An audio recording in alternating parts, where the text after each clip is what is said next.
During President Joe Biden's 4 years, the federal government lost over $925 billion to improper payments. That government waste was the topic of the first House DOGE subcommittee hearing this week, as the national debt now is $36 trillion and going up. Joining us now to discuss is Rachel O'Brien, Deputy Public Policy Editor for OpenTheBooks.com.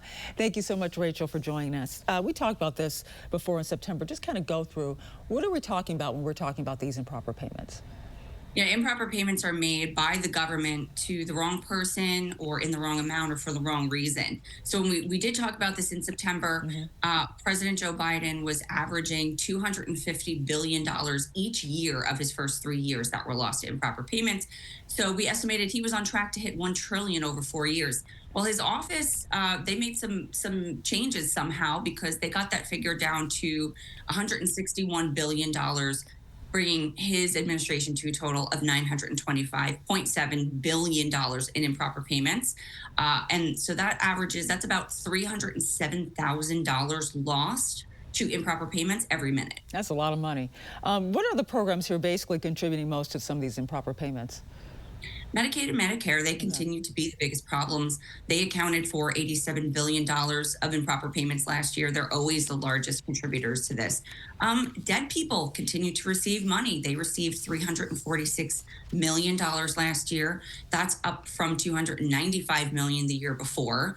Mostly these are benefits that they continue to receive after they've already died. Mismanaged COVID programs continue to waste tax dollars.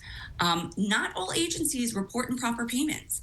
USAID has no reported improper payments for fiscal year 24, even though they had in previous years. It's not because their money is spent perfectly. As we've seen, money is going to things it shouldn't. In fact, when assessing the risk of making improper payments, USAID's programs were found 35 times since 2020 to be susceptible to significant improper payments, yet no reports from 2024. So the GAO has reported that they believe there are undetected, sophisticated fraud schemes that are not included in these estimates. So these figures are far from complete. Can we even fix this? How do you fix something like this? We have DOGE in the mix, but what do you think it will take?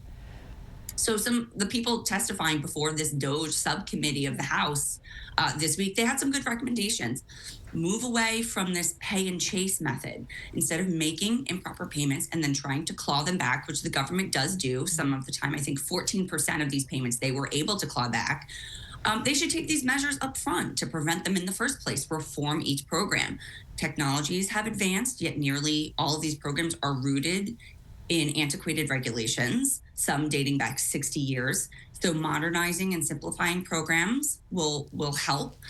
Requiring simple things like identification and authentication on all of these applications.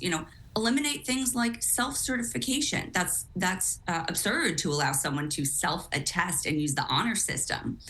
So mandate these things, make these changes. They can do the work to get this done and save billions of dollars every year. 14% clawed back, so that means the majority is just gone. That's right. Yeah, and they try for quite a bit of it, and about 14% they got back.